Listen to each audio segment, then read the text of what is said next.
처음에 어떻게 시작했는지가 좀 궁금해가지고 또 이렇게 찾아보다 보니까 이게 처음부터 가구 매장이 아니었더라고. 스웨덴의 스몰란드라는 자갈도 많고 되게 험한 지역에 살고 있던 창립자 이름이 잉바르 캄프라드.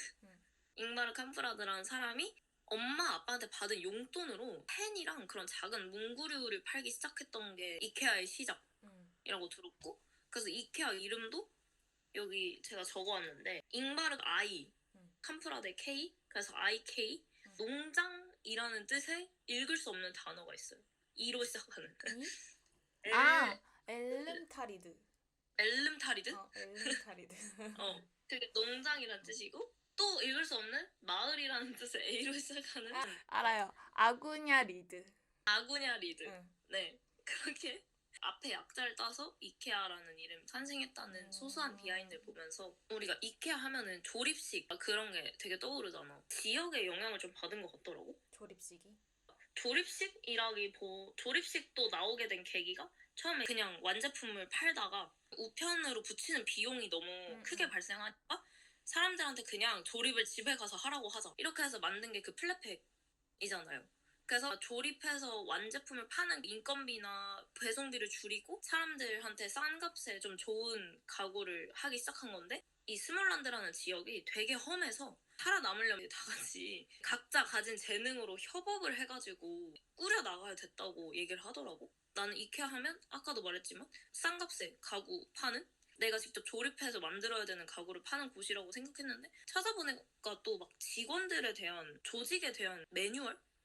이 좀 명확하게 있는 편이더라고. 그래서 이케아의 문화나 이런 것들이 그 환경의 영향을 많이 받았구나 라고 생각을 했습니다.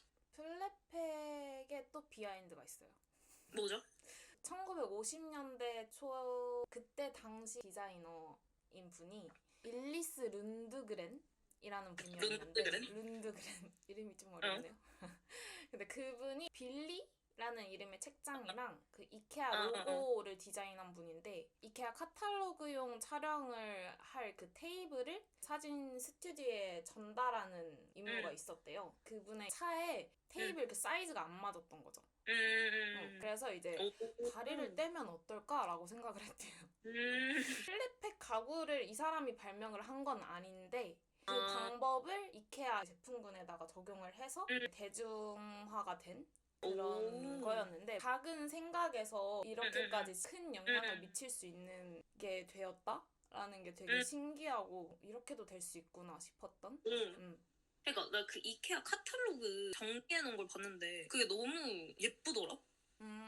이케아가 그냥 싸고 품질 좋다 또 있지만 되게 예쁘잖아. 카탈로그 이렇게 쭉 보다 보니까 사람들의 주거 행태나 이런 게 좀 달라지잖아. 옛날엔 대가족이 이렇게 여러 명이 모여서 살았는데 여성들도 일을 하기 시작하면서 집에 없고 애기들도 막 커가고 이런 과정을 담아서 추구하는 가구의 형태와 쓰임과 이런 게 다 생활 그런 거에 맞춰서 시대별로 달라졌더라고. 근데 그러면서도 그 예쁨, 디자인적인 걸 유지했다는 게 지금 인기의 비결이 아닌가 싶었어요. 근데 색상도 그렇고 쓰임이나 디자인적인 부분이 다 일상생활에서 그렇게 큰 부담 없이 사용할 수 있고 주변과 잘 어우러지게끔 만드는 듯한 느낌이 항상 있긴 했어요.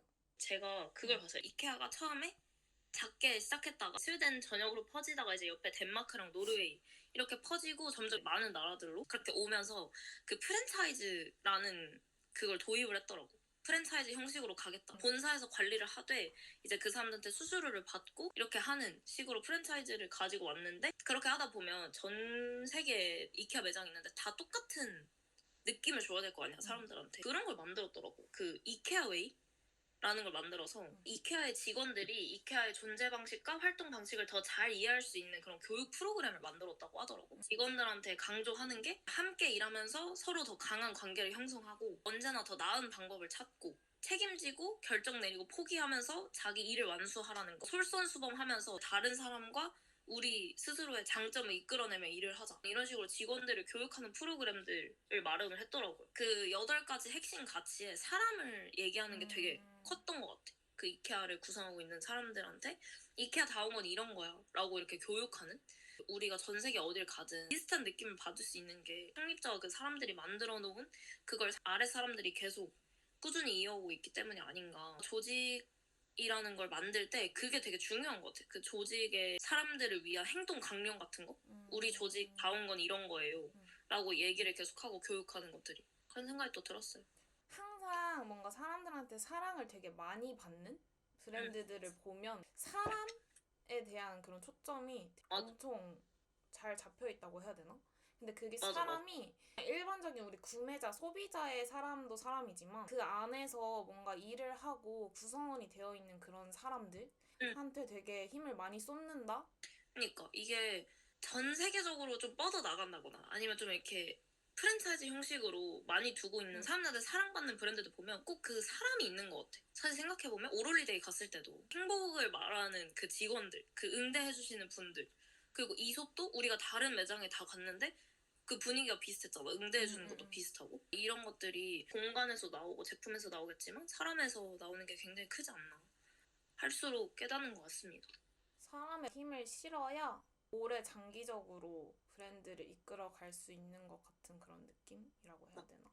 이케아가 추구하는 핵심 가치가 있잖아요. 모든 사람들에게 더 나은 삶을 살게 하고 싶다는 그게 이케아의 핵심 철학인 걸로 알고 있는데 그런 고민을 계속해서 하는 게 아직 뭐 100년 이렇게는 안 됐지만 꾸준히 사람들한테 사랑받을 수 있는 이유인 것 같다고 생각을 했어요. 뭐죠? 데모크래틱 디자인. 네네. 네, 그게 있잖아요. 그게 뭐였죠, 예지씨? 디자인, 기능, 품질, 지속 가능성, 낮은 가격. 이 5가지 구성 요소를 가지고 있네요. 그래서 그 데모크래틱 디자인이라는 것도 고민해서 계속 추가됐을 것 같아, 뭔가. 그러니까 처음에 예쁘고 좋은 품질의 가구 만들자. 근데 너무 비싸고 막 이런 문제점들이 있으니까 또 그러면은 플랫팩 만들어서 좀 더 낮은 가격, 그 운임비랑 인건비를 좀 줄여서 사람들이 낮은 가격에 좋은 품질의 것을 가지고 가게 하자. 근데 거기에 나아가서 뭔가 변하는 그 시대의 유행과 이런 거에 좀 반영을 하면서 디자인도 예뻐야 되고. 그래서 사실 이케아 가구들 보면은 제가 한 몇 년 전에 갔을 때랑 지금이랑 크게 다르지 않아요. 유행을 안 타는 무난한 디자인들이 많은 것 같아. 항상 이사 가는 시즌에 가는 게 이케아. 집 하면 떠오르는 브랜드가 이케아가 아닌가. 제가 지금 앉아있는 의자도 이케아. 진짜? 아시죠? 네. 그 검정색 연탄같이 생긴 엉덩이 받침이랑 동그랗다. 그 검정색 있는. 알아요. 지금 앉아있어요? 생각해보니까 저 지금 앉아있는 책상 이케아 거고요. 조명 이케아고요. 화장할 때 쓰는 거울 이케아고요. 의자도 이케아 거 같아. 하얀색 그 다리 4개 달린 등받이 없는 의자인데. 그리고 이게 알게 모르게 우리 집에 하나씩 있는 것 같은 게 이케아라니까요? 그니까. 근데 저 또 어머니의 지령을 받아서 그 예쁜 곰돌이 지퍼백 이런 거 막 쟁여. 진짜 사소한 그런 용품부터 시작해서 침대 뭐 이런 큰 가구들까지 가구와 생활에 필요한 것들을 아우르면서 그렇게 하고 있는 게 좋았습니다. 인상 깊었어요. 근데 또 이케아가 엄청 막 순탄하지만은 않았던 것 같긴 하던데요. 1974년쯤? 왜 그랬죠? 네, 일본에 진출을 했는데 직접 만드는 그 문화, DIY 문화가 익숙하지가 않아가지고 한번 엎질러지고 이후에 이케아가 조립이나 배송 서비스를 조금 강화를 해가지고 2006년에 재진출을 하고 그런 것도 있다고 하는데 지금은 이케아가 조금 세계적으로 그 이케아만의 가구 조립 방식이라고 해야 되나? 사람들이 그냥 당연하게 받아들일 정도로 일상에 자리를 하고 있잖아요. 이케아가 아니더라도 다른 가구들을 살 때, 다른 브랜드에서 살 때도 그런 형태로 돼 있는 경우가 굉장히 많잖아요. 이케아의 영향이 조금 크지 않았을까 싶은 그런 문화들을 만드는데 저희도 이제는 거부감이 없는 것 같다는 생각을 하지 않나요? 그 직접 만드는 게 되게 번거롭고 수고롭고 그런 게 물론 있을 수야 있겠지만 조금 시간이 드니까 근데 이런 제품을 샀을 때 그걸 내가 해야 된다는 그 과정 자체가 거부감이 들지 않는다는 확실히 있는 것 같아요. 맞아. 그 문화를 만든 것 같기도 하다, 이케아가 어떻게 보면. 그리고 딱 그 결과물로 봤을 때 좀 뿌듯하네 하고 이제 이 물건에 애착이 생기게 되는. 맞아. 내가 직접 만들었다는 느낌이 또 생기니까 좋은 것 같아. 품질 좋은데 가격도 낮추고 뭔가 내가 직접 만들면서 그거에 대한 애정도 생기게 만들고 되게 똑똑하다 생각해보면. 이게 다 사람을 생각하는 역시 사람을 생각하는 브랜드가 성공할 수밖에 없습니다. 오래 가요. 네, 오래 가면 우리 사람을 생각합시다. 사람이 1순위로 생각을 해야 돼요. 좀 그럼 달라진 뭐 게 있어요? 달라진 점. 갔다 와서? 처음과 지금이. 저는 그 이케아 하면 예쁘고 싼 가구를 사러 약간 좀 놀러 가는 그런 느낌이었지. 막 브랜드에 대해서는 사실 생각해 본 적이 없거든. 근데 막상 가서 보니까 그 지구와 환경을 생각하는 타이틀이 공부하려고 가서 봐서 그런지 모르겠는데 되게 크게 좀 와닿았고 그런 걸 좀 유심히 보게 되더라고. 지구와 환경을 그냥 뭐 친환경 재료 같은 걸 사용하고 이렇게 해서 표현할 수도 있지만 제가 느꼈을 때는 지구와 환경? 누굴 위해 생각해야 돼? 결국에 사람을 위해서 생각해야 되는 거잖아. 오래 지속 가능하게 내 후손들이 잘 살아가려면 그런 책임감이 좀 느껴졌고 브랜드가 가지고 있는 애기들 나는 어린이들을 생각하는 브랜드라는 게 엄청 호감으로 다가왔어. 원래는 이케아 하면 그냥 뭐 놀러 가는 곳, 가구 파는 곳 이랬는데 지금은 조금 더 응원하게 되는 앞으로도 계속 이렇게 승승장구 해가지고 애기들을 위한 그런 것도 하고 지구와 환경을 위해서 어디까지 할 수 있는지를 좀 보고 싶어지는 그런 느낌이 있었습니다.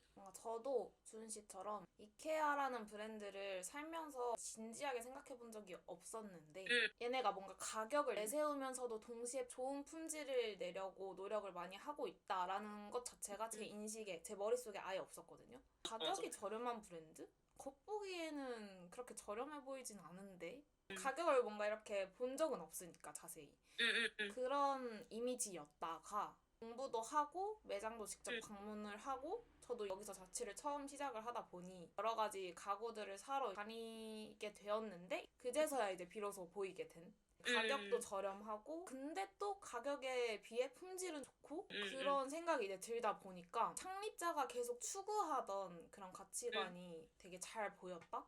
그래서 뭔가 무에서 유가 되었는데 그 유가 이케아가 그냥 나에게 이케아가 되었다 이런 느낌이라고 해야 되나? 그 이케아 자체로 이제 받아들이게 된 얘네가 뭔가 사람의 삶, 더 나은 삶을 바라고 이거를 더 많은 사람들이 누렸으면 좋겠고 하는 진심 어린 그런 생각들이 저한테 이제 느껴지게 되었다?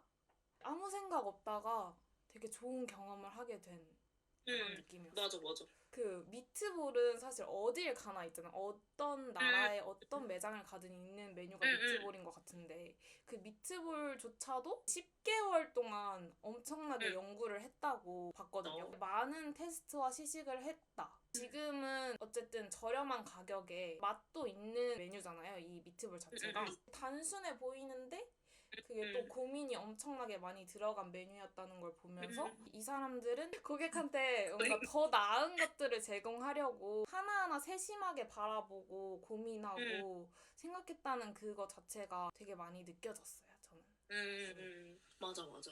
사람 친화적인 브랜드다. 친밀감? 친근해졌다고 해야 되나? 조금 높은 브랜드였어. 내가 접근하기? 이케아? 나 잘 안 가게 되는데 모르겠는데 막 이런 느낌이었다가 연구 과정을 거치고 나니 조금 자주 가게 될 것 같고 이 사람들의 생각들이 고맙고 뭔가 친근해진 주은 씨 말처럼 친근해진 그런 느낌이라고 해야 되나? 맞아 뭔가 괜히 쓸데없이 고맙다. 우리의 왜 삶을 이렇게까지 예쁘고 더 낫고 그렇게 만들어준 것 같은 기분이 들어서 뭔가 조금 고마운 그런 생각. 그러니까. 근데 이게 더 나은 삶을 모두에게 주고 싶다라는 그 철학이 공부를 하면서도 그렇고 실제로 써보면서도 그렇고 그게 느껴지잖아. 그게 진짜 대단한 것 같아.